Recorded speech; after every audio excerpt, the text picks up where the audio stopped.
o artista vem da alma. Você tem que ter aquilo lá dentro. Você tem que ser um político social. No menos quando eu completei uns 30 anos que eu estava trabalhando, que eu fui descobrir a minha missão aqui na Terra. Então é como se Deus pegasse você e falasse assim, vai lá e cumpra essa missão. E você que vai descobrir, que tinha muita tuberculose, muita pessoa de tuberculose, muita pessoa de doença de Chagas, muita dificuldade de sobreviver. Os trabalhadores rurais não tinham estabilidade, era mandado embora, parava o serviço. Bom dia, pessoal! Hoje nós estamos aqui na casa do artesão Ulisses Mendes e a gente veio aqui, né, bater um papo com ele, a gente veio conversar um pouquinho com ele, porque ele faz parte da nossa identidade, da identidade de Itinga. Ele faz parte do grupo de artistas, né, que hoje a gente tem aqui. A gente tem o privilégio, a gente tem a satisfação de poder ter um artesão do porte dele. E eu prometi que para algumas pessoas que eu iria trazer aqui uma conversa, um bate-papo, e é isso, exatamente isso que eu estou fazendo aqui, né? Bom dia, Ulisses. Bom dia para vocês, bom dia quem está nos assistindo. Estou aqui há muitos anos trabalhando, sempre inovando, e aí com essa oportunidade de falar com vocês é muito importante. E, Ulisses, antes de começar, eu gostaria de saber o seguinte, quantos anos que faz que você mexe com essa arte? Quando que você começou? Eu tenho o começo da minha arte desde quando eu era menino, desde quando eu era criança de 6 anos, 5 anos. Quando a gente começou a brincar, os brinquedos da gente era imitar, era fazer os próprios brinquedos, aqueles carrinhos de rolamã, aquelas coisinhas. Então a gente não ganhava brinquedo, a gente não tinha brinquedo de loja. Então a gente fazia os próprios brinquedos. Aí eu fazia meus brinquedos, meus carrinhos, e aí eu comecei a imitar o pessoal dos meus parentes lá da comunidade Campinhos, que fazia muita panela naquela época. Era uma comunidade inteira que trabalhava com argila, mas com peças utilitárias. E achei aquilo muito bonito, aí eu comecei a fazer as pecinhas, imitar, fazer uns forninhos pequenininhos, imitar aquelas pessoas, imitar aqueles parentes. A maior parte desses parentes até já se foi, né? E aí eu comecei a imitar eles, fazer os forninhos, fazer as peçazinhas, panelinha, pratinho, tudo em miniatura. Aquilo para mim era uma viagem. Eu gostava de fazer aquilo. Fazia, não vendia, doava. E foi aquilo que me incentivou a virar artesão. Aí um certo dia eu estava fazendo umas obrazinhas, que já estava maiorzinha, e essas obrazinhas já começou a ter influência de vendagem, a pessoa começou a me comprar. E eu comecei a ganhar um dinheirinho. Nesse dinheirinho que eu comecei a ganhar, falei, nossa, isso agora eu estou ganhando dinheiro, vou fazer mais. Aí eu comecei a fazer mais, fazer outras peças, e aí que veio a inundação de 1979, o Rio Jequitinhonha inundou todas a região, as cidades, e eu fui imitar as casinhas, as casas das pessoas que o rio estragou. E naquela época tinha muita casa de pau a pique ainda, feita de pau a pique, muito antiga, aquelas casas antigas, e de madeira e barro, e eu fui imitar a marca da inundação que o rio deixou. E foi aí que marcou para mim. E aí eu já virei um artista, porque já não era um simples artesanato, era uma obra de arte mesmo. Eram as cabanas, as casinhas, eu fazia as paredes tortazinhas, fazia a marca da água, que a água tira o barro, deixa a parte de cima sem tirar. Tudo aquilo para mim foi uma viagem. E aí eu comecei a sair para Itinga, cansou de comprar, e eu fui para Araçuaí. Só que eu colocava nas casinhas assim, lembrança da inundação em 79 em Araçuaí. Araçuaí não aguentava ver uma lembrança daquela, né? Todo mundo me comprava, eu fazia só casinhas. Aí eu fui para Itobinho, fui para Jequitinhonha, aí eu comecei a ser um artista de andar mesmo, de sair de casa. Aí que começou eu comecei a participar lá de Araçuaí, todo sábado eu ia para a feira de Araçuaí, eu produzia muito, e já tinha uma associação de artesãos, eles me chamou para associar com eles. É o pessoal do couro, que trabalha com artesanato de couro, sela, tudo que é tipo de bolsa. Eles montou uma associação em 1973, quantos anos tem essa associação, né? Essa associação foi montada nessa época. E eu era muito jovem, então eles me chamaram para poder participar com eles. E aí foi que começou, né? Teve uma feira na Universidade Católica, né? A universidade, na PUC, que hoje é PUC. Naquela época chamava Universidade Católica de Belo Horizonte, que era administrada pelas freiras, pelos padres. Aí eu fui nessa feira, eu fui selecionado para ir nessa feira. E aí eu saí na Globo Minas, MGTV que falava, né? Globo Minas, e aí toda a região ficou sabendo, e aí eu me destaquei, nunca mais eu parei. E que data é essa? Sabe que data é essa? 20 de março de 1979. Você falou da idade, né? Quantos anos eu trabalho? Tem 40 e 79, né? 79 para 2025, 46 anos, né? Mais ou menos isso. Então, 46, tá dando isso aí. 46 anos que eu sou profissional.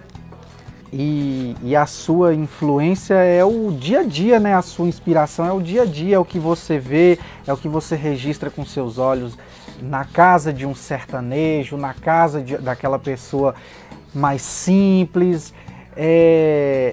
De modo geral, a vivência nossa daqui do Vale do Jequitinhonha, né? A inspiração dele é essa, né? E desde aquela época que você começou, você chegou a fazer algum curso, alguma coisa assim, ou foi tudo da sua cabeça mesmo? Não, Breno, foi igual eu te falei. Eu não precisei de curso, porque aquele longo tempo que eu brinquei de casinhas, brinquei de brinquedinhos, de imitar, de fazer potinho, de fazer panelinha, de fazer meu forninho, aquilo para mim foi uma aula que eu dei para mim. Foi o curso que você mesmo deu para você? Então, eu ia lá nas mulheres que faziam panela, que faziam pote, que estavam trabalhando e via elas fazer. Elas não tinham condição de me ensinar, mas eu tinha força de observar e trazer para casa. Foi aí que eu aprendi a fazer. As minhas peças não eram igual você perguntou, minhas peças não eram aquelas peças bem trabalhadas, ficava rústica, ficava um pouco descaracterizada, mas com longos anos que eu fui entrando na linha das peças, como é que trabalha, aí que eu entrei também naquela parte de corpo humano, de fazer obras, personagens que representam o Vale do Jequitinhonha. O Vale do Jequitinhonha naquela época tinha uma fama de vale da pobreza e pobre, na realidade não podemos negar isso, porque tinha muita tuberculose, muita pessoa de tuberculose, muita pessoa de doença de Chagas, muita dificuldade de sobrevivência. Os trabalhadores rurais não tinham estabilidade, era mandado embora, parava o serviço, não de qualquer época, ficava passando dificuldade, não tinha aposentadoria. E eu passei por essa tarefa toda, passei por essa temporada toda e foi isso para mim que foi a escola que você está me perguntando. Foi uma bela escola, foi. Depois dos 30 anos de trabalho, mais ou menos quando eu completei uns 30 anos que eu estava trabalhando, que eu fui descobrir a minha missão aqui na Terra. Que na verdade a gente não aprende isso aí de qualquer maneira. Você parece que é enviado para aquilo e descobre qual a pessoa que você é. Então, várias pessoas me perguntam, eu consigo aprender? Se você consegue ensinar, você consegue aprender, mas o artista vem da alma, você tem que ter aquilo lá dentro, você tem que ser um político social, você é um político, você denuncia a injustiça, denuncia o homem do campo que está vivendo mal, denuncia isso, de repente você mergulha naquela política social de ajudar o povo. De repente vem aí associações comunitárias, você pensa, não, você já está de dentro falando para ajudar isso, ajudar aquilo. Então é como se Deus pegasse você e falasse assim, vai lá e compra essa missão. E você que vai descobrir. Igual Jesus, até na hora que Jesus morreu, Jesus, na palavra dele, ele ainda não tinha descoberto ainda a missão dele. Foi por isso que ele falou, por que me abandonou? Por que me abandonaste, Pai? Então, até naquela época, Jesus estava descobrindo, nos 33 anos, descobrindo quem que ele é, o que é que ele veio fazer na Terra. Então, nós é como um anjo que é enviado para a Terra para poder cumprir essa missão. Às vezes, quando a gente está deprimido, a gente precisa fazer umas orações da gente, conversar com Deus e falar, me dá força para mim continuar a minha missão. Que é ser esse político social, que nós vamos entrar agora na parte dos personagens, que vai mostrar a lavadeira, a viúva de marido vivo, o que ela representa, o Cristo lavrador, a Cristo lavadora, o que representa, o cotidiano da pessoa. Tudo isso é a missão do artista. Se o artista não tiver isso lá dentro dele, ele não consegue ser um artista. E assim, cada peça, ela carrega uma característica sua, uma identidade sua. Igual você mesmo falou, a missão do artista é ser um político social, né? E o que um político faz? Ele vai lá, ele chega, ele mostra a realidade, né? Para outras pessoas verem, né? O que está acontecendo ali. A mesma coisa, igual você retratar as suas obras de arte no cotidiano que a gente tem, né, no cotidiano daqui de Itinga, e não só de Itinga, do Vale de Jequitinhonha também, gente. Porque o que acontece? Cada peça que o Ulisses faz, ele tem um significado. Igual aqui, é a peça que eu mais amo dele, essa daqui. A Viúva de Marido Vivo. Essa peça aqui, ela me chama muita atenção e eu acho ela muito expressiva, né? O fato da mulher, ela tá na beira do fogão, fazendo a sua comida e dando de mamar ao seu filho. Mas cadê o marido? O marido tá morto? Não. Teve uma época, o Ulisses pode até relatar melhor, né? Que o pessoal ia procurar uma melhora de vida fora daqui, né, Ulisses? Naquela época que o pessoal ia pro corte de cana e tudo mais. Essa peça aqui mesmo, você pegou inspiração basicamente desse tempo, né?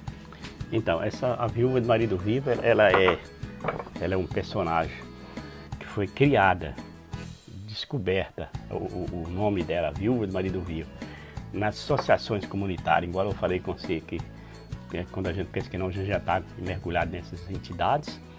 E aí a associação comunitária que tinha aqui, que tem até hoje, a MAI, nós trabalhávamos juntos, fazia horta comunitária, a gente pegou falar sobre essas pessoas que praticamente, por que significa uma viúva de marido vivo?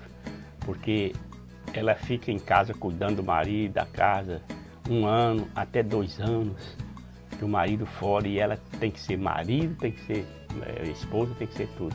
Às vezes quando o marido chega, depois de 2 anos, o filho já está diferente. Tem filho que ainda já nasceu, que ele não conhece. Então, mas tem que ser, a viúva de marido vivo, ela tem que ter a competência, a resistência de ser uma boa esposa, porque senão não aguenta não. Muitas desistem de ser esposa de marido vivo e acaba arrumando um outro marido. Quando o marido chega, ela já tem outra família. Então a gente trabalhou muito com isso, né? Isso tem mais de 30 anos aí atrás que a gente trabalha com isso, com essa divulgação da viúva do marido vivo para criticar a situação. Hoje, na realidade, as viúvas do marido vivo, hoje as pessoas que vão para a colheita do café. Né? Antigamente era da cana, agora é do café. Mas é um personagem muito bacana, ela ficava assim. Eu já vi essas pessoas pensando no fogão. Naquela época tinha muito fogão de lenha, não era muito fogão a gás, mas quase todo mundo usava fogão de lenha. E no fogão de lenha, mas isso é um lugar melhor para você pensar um pouco a vida, principalmente agora na época do frio, pisar em cima do fogão, sentar no fogão e pensar a vida. Às vezes o fogão não tem nada para fazer, às vezes tem, às vezes não tem, como muitas famílias já passou por essa. Engraçado que me vem na cabeça essa... Por isso que a primeira vez que eu vi essa peça, ela me marcou. Juro, eu chego a arrepiar. Porque me vem na cabeça uma memória afetiva, uma lembrança afetiva de uma mulher sentada na beira do fogão, pensando sobre a vida, refletindo e dando de mamar ao seu filho. E isso é muito, muito interessante. E detalhe, tá? Antigamente, quando o pessoal saía para ir para a colheita de cana e tudo mais, que deixava suas esposas com os filhos, né? Às vezes até recém-nascidos, outras gestantes, igual o Ulisses falou, não tinha celular, não tinha ligação de vídeo, não tinha chamada de vídeo, era mal carta, né? Então até a comunicação ficava mais difícil. Às vezes tinha mulher que passava 1, 2, 3 anos sem dar uma palavra, sem conversar, sem ouvir a voz do marido, porque não tinha nada, né, Ulisses? O pessoal mais sertanejo, aquele pessoal menos abastado de dinheiro, não tinha nem telefone fixo em casa, né? A questão do telefone fixo e do celular, pelo menos aqui em Itinga, não tem muito tempo, não tem mais de... Acho que não tem mais de 20 anos, não, será? Porque eu lembro, sei lá, quando eu tava com uns... Eu tô com 32, eu tava com uns 9, 10, 11 anos, nem lá em casa ainda tinha telefone fixo, então até a comunicação ficava difícil. Pra você, qual a peça que mais te marcou depois de feita? Breno, a Viúva do Marido Vivo me marcou muito, mas para representar o Vale do Jequitinhonha, para mostrar o Vale do Jequitinhonha, o que o Vale do Jequitinhonha é, o que não é, foi uma peça que eu bolei a peça. Demorei mais de 10 anos pensando de que jeito eu fazia essa peça, essa obra de arte que representasse o Vale do Jequitinhonha. Para fazer assim um conjunto da luta da mulher, da luta do homem do campo, do sotaque, a dificuldade, as diligências de trazer as coisas para casa. E eu criei e consegui fazer essa obra que hoje ela é sucesso. É a Crista Camponesa, é um Cristo camponês. Em vez de ser o Cristo, é um camponês crucificado na cruz, com as ferramentas de trabalho, com os instrumentos da cultura, que a catira, as rezas de presépio. Uhum. Essa peça pegou muito bem, que hoje para mim é uma dificuldade de fazer ela, porque eu tenho que estar fazendo uma diferente da outra. E o Cristo camponês, a Crista camponesa, depois vocês pegam a imagem aqui. Essa Vamos peça pegar a para imagem, mim, ela, vocês vão ver. Que é a marca do Vale do Jequitinhonha, né? Que é a marca de toda a nossa região. Porque a Viúva do Marido Vivo hoje já está ficando um pouco já para trás, né? Uhum. E nós, naquela época, a nossa divulgação, o nosso trabalho nessas áreas social valeu muito, valeu até a pena de ter mudado a vida do homem e da mulher. Hoje não existe mais muito poucas viúvas de marido vivo, mas já existe essa história resistente, marcante, que marcou naquela época, há 30 anos atrás. Você, igual você fala assim, que uma peça tem que ser diferente da outra.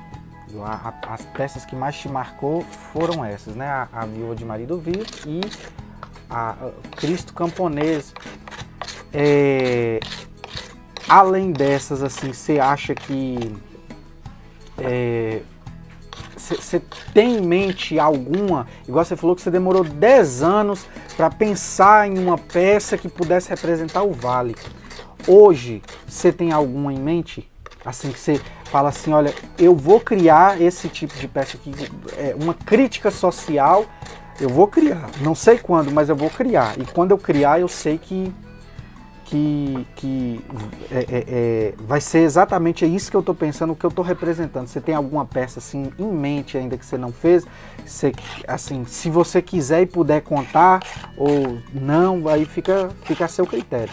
Não, Breno, na realidade, hoje que a realidade está batendo muito no moderno, até as músicas hoje ficaram modernas demais. Você não ouve mais um sertanejo, você não ouve mais um popular, você não ouve mais uma música que te alimenta seu espírito, sua alma.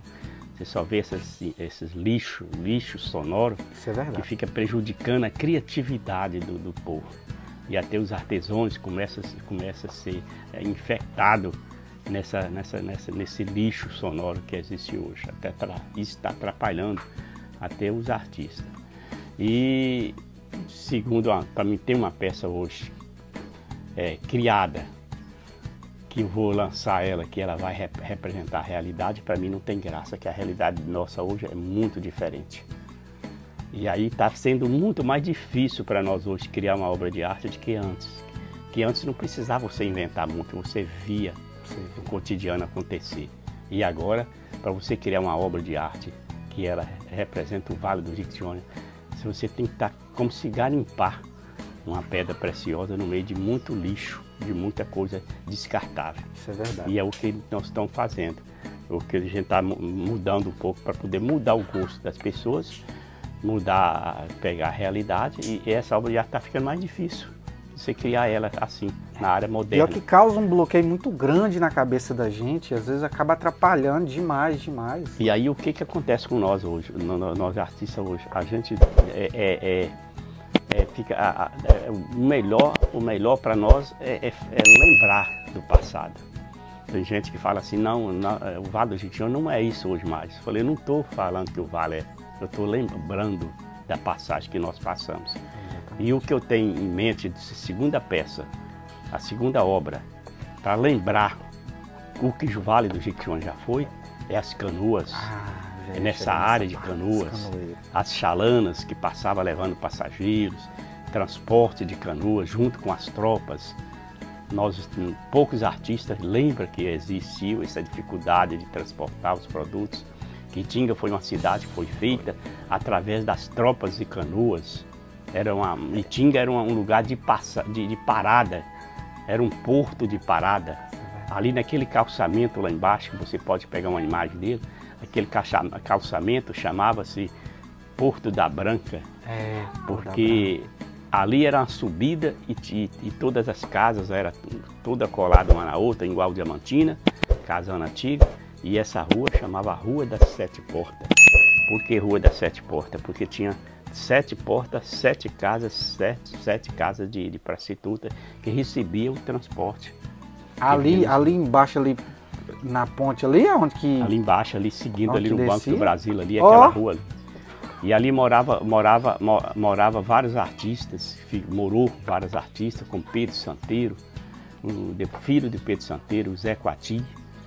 Depois da desistência das prostitutas dos rios, quando os rios foram perdendo a influência, o transporte fluvial foi perdendo, aí as prostitutas foram saindo, porque ali era o maior movimento de Itinga, era ali. Ali, a Rua das Sete Portas. E os casarões, que emendado no outro ali, fazia a diversão dos passageiros, dos viajantes, que iam em busca do ouro, do diamante, passava tudo aqui por Itinga. Itinga é uma cidade centenária e o pessoal não percebe isso.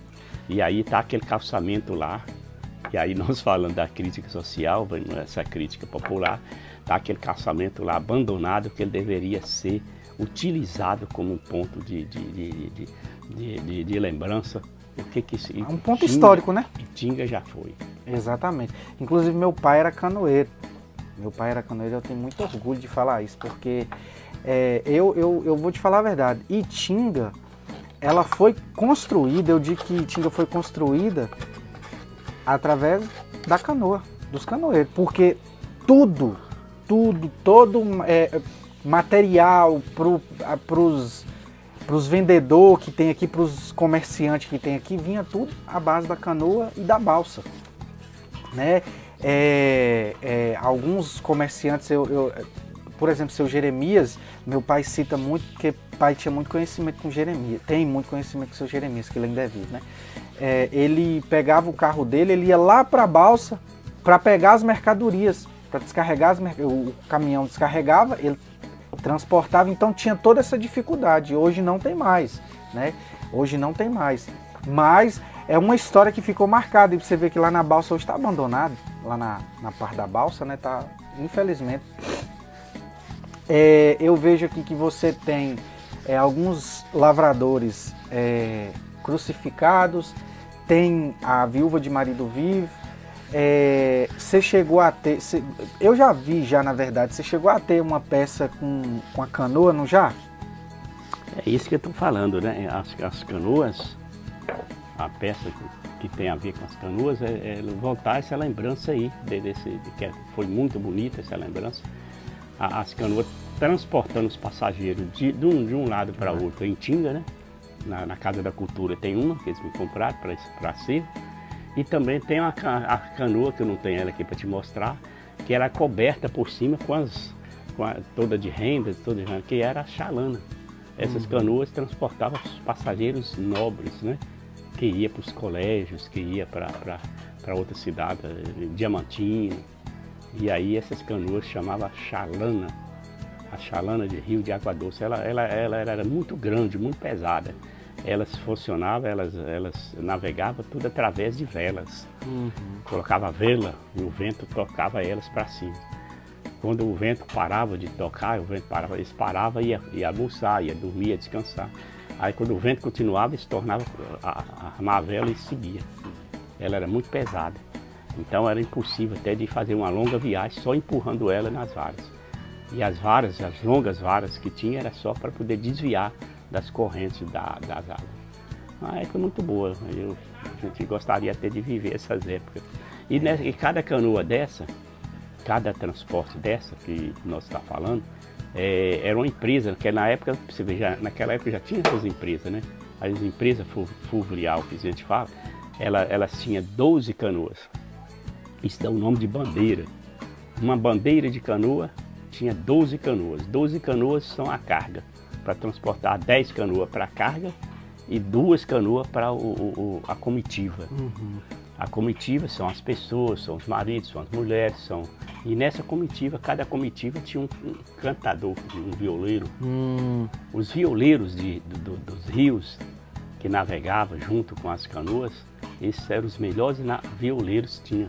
Esses cantos hoje que tem, os cantos dos beira-mares, que é os festival canta hoje, tudo foi criado naqueles violeiros dos beira-mar.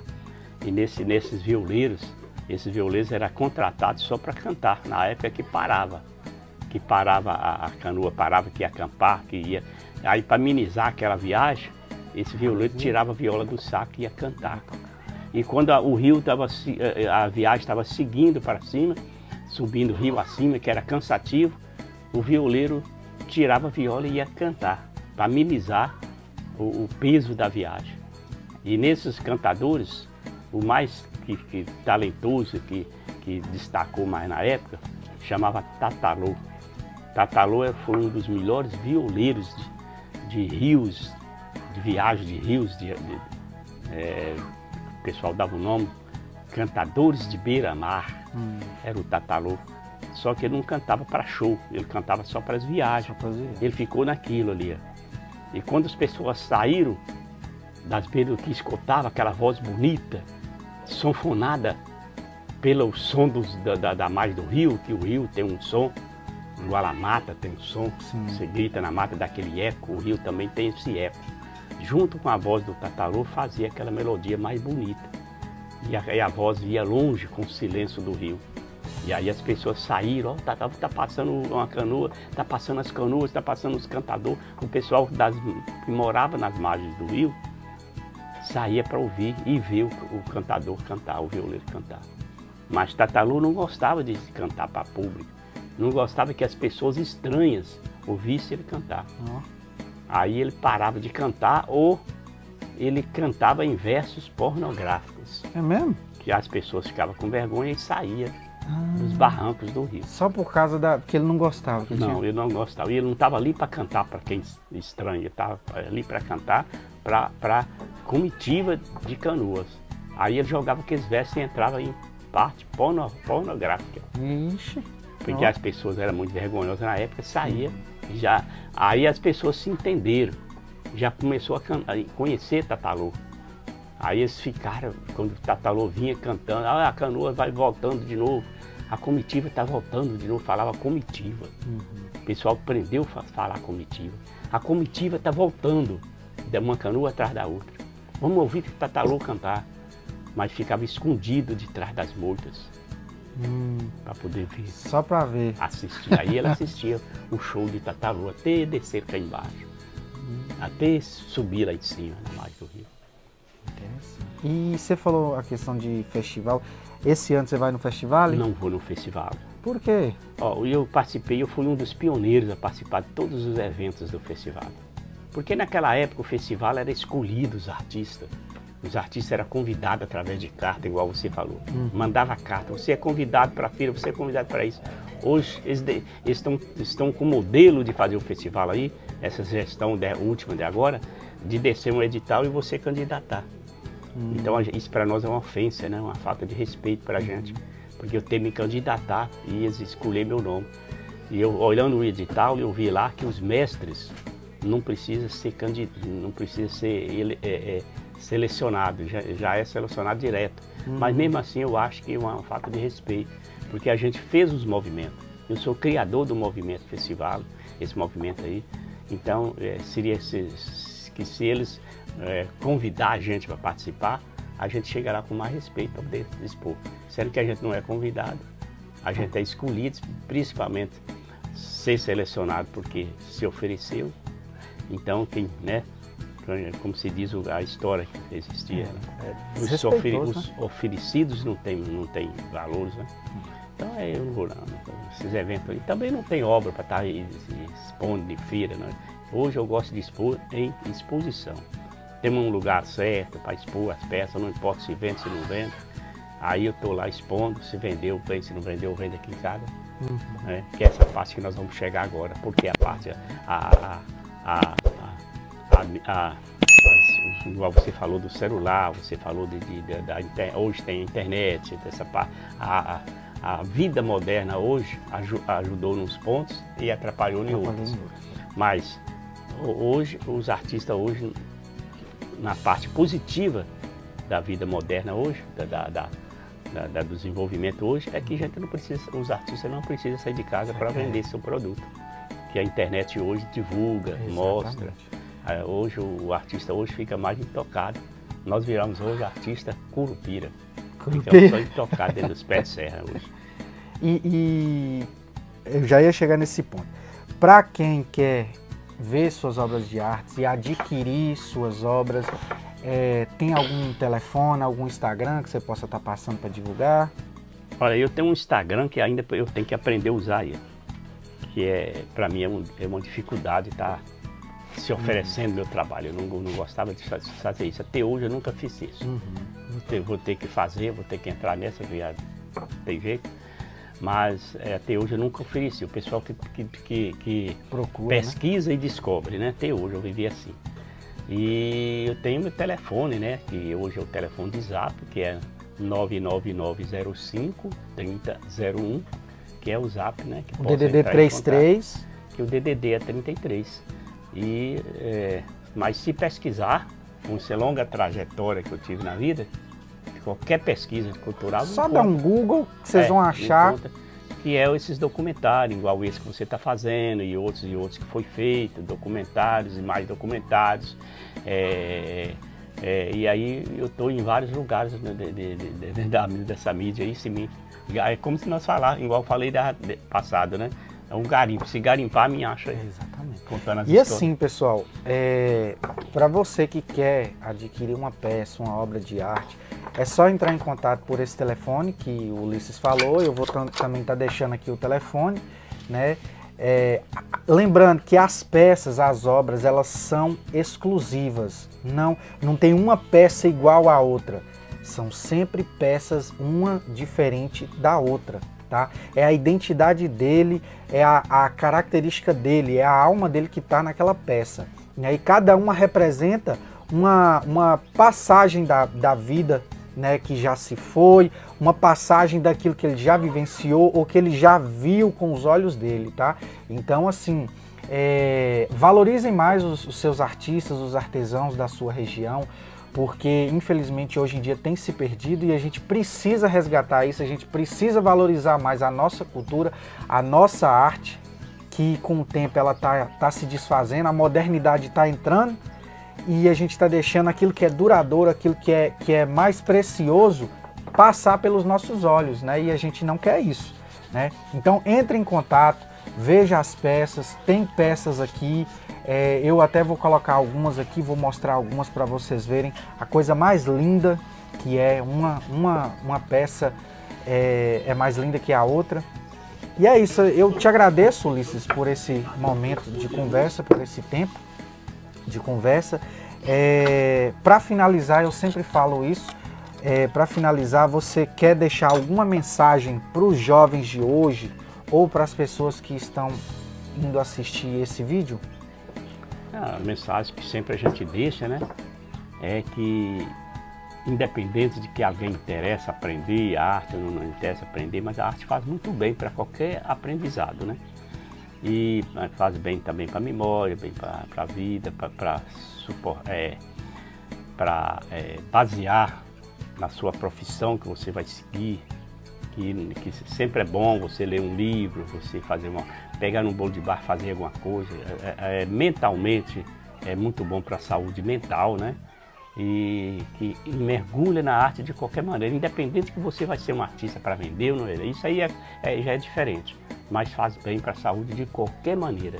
Visitar os artesãos, visitar as ateliês, mesmo que você não quer aprender, não tem jeito de aprender, mas visita, vai ver o que está acontecendo, divulga no seu trabalho, Então, não é que nós estamos precisa disso, nós precisamos de divulgação, precisamos. É que faz bem para toda a pessoa, toda criança, principalmente para os pais. Coloca suas crianças para poder ver o que está acontecendo com os artistas, visitar ateliê, de onde conversar, fazer entrevistas com os artistas. Isso é muito importante. E assim, tem gente, até hoje eu vejo aqui em Itinga, Ulisses, que não conhece a sua própria identidade. Sabe o que eu falo? Como assim, a maneira que eu falo? É que assim, às vezes ela não conhece a sua própria história, às vezes ela não conhece que na sua família já passou um artesão, já passou um canoeiro, já passou uma pessoa que fez parte da construção da identidade social de Itinga. Tem muitas pessoas hoje que não sabem, que não valorizam. Eu assim, quando eu comecei a perceber o quanto isso era importante, eu comecei a correr atrás para poder deixar isso registrado, para a gente não se perder no tempo. Porque a gente precisa saber a nossa história, a gente precisa saber da nossa identidade também, né? Eu falo da questão de saber da identidade, por exemplo, igual, às vezes, pai senta comigo e ele vai contar a história sobre a canoa, a primeira vez que ele pegou num remo para canoar no rio, né, para transportar passageiro e tudo mais. Hoje não tem mais canoa, tem a ponte. Mas quem é que sabia disso? Quem é que saberia disso? Né? A questão do artesanato também. Às vezes tem gente na família que não sabe, não valoriza o que mais tem de precioso, que é a nossa cultura, a nossa árvore genealógica, os nossos antepassados. A gente precisa saber um pouco da nossa história, da nossa identidade. Que isso aí faz parte da construção social, né? E para fechar, vou te fazer uma pergunta. Você já comeu uma comida com coração na mão? Com coração na mão? Já comeu alguma coisa com coração na mão? Não, acho que o quê? É uma vasilha. Aí, ó. É uma vasilha que você pode pôr o coração na mão aqui e comer. Ou pôr na mesa também. Tá vendo aí? Tá vendo aí? É uma vasilha. Essa vasilha aqui pode pôr ela no fogo. Pode fazer uma muqueca, um peixe. E você vai comer? É uma vasilha. Com coração na mão. É uma vasilha para nós usar aqui em casa. Mas se caso alguém quiser adquirir alguma coisa, pode entrar em contato que o Ulisses está aí à disposição, viu, gente? Eu vou estar deixando aqui o contato dele, mais uma vez, né, para a gente poder estar divulgando. Ulisses, Deus abençoa, tá? Muito obrigado por esse tempo. Valorizem os artistas, valorizem o nosso artesanato, porque é necessário. Usufrui do que a Itinga ainda tem. Ainda tem. Ainda, porque vai acabar, infelizmente. Ah, sim, porque a gente não está conseguindo deixar discípulo da nossa competência. É igual a pergunta que você fez no início. Você consegue ensinar? Não. Vai depender do seu espírito, de que você veio, a vocação que você veio. Não está vendo aí a vocação sua maravilhosa? Você veio para fazer vídeo, para poder trabalhar com os artistas. Cada um em seu lugar. Às vezes eu trabalho com a arte e você divulga o artista. E olha, gente, divulguem, ajude a gente poder espalhar essas informações, né, para as outras pessoas, não só daqui do Vale de Jequitinhonha, não só daqui de Itinga, mas do Brasil ou talvez do mundo, né? A gente faz um esforço muito grande para poder estar aqui divulgando tudo isso. Então valorizem a gente também, tá? Valorizem, divulgando os nossos vídeos, divulgando aquilo que a gente oferece de melhor aqui, que é informação e conhecimento, né? Então é isso. Tchau, tchau. Deus abençoa, viu? E um bom dia, ou boa tarde, ou boa noite para você que está aí assistindo, viu? Fique com Deus e até um próximo vídeo, que a gente vai fazer mais. Tchau, tchau. Oh, bênção, viu? E ela não fala? Ah, não é só Eu só filme. gravo. Ela me ajuda em tudo. Ela é cinegrafista? É.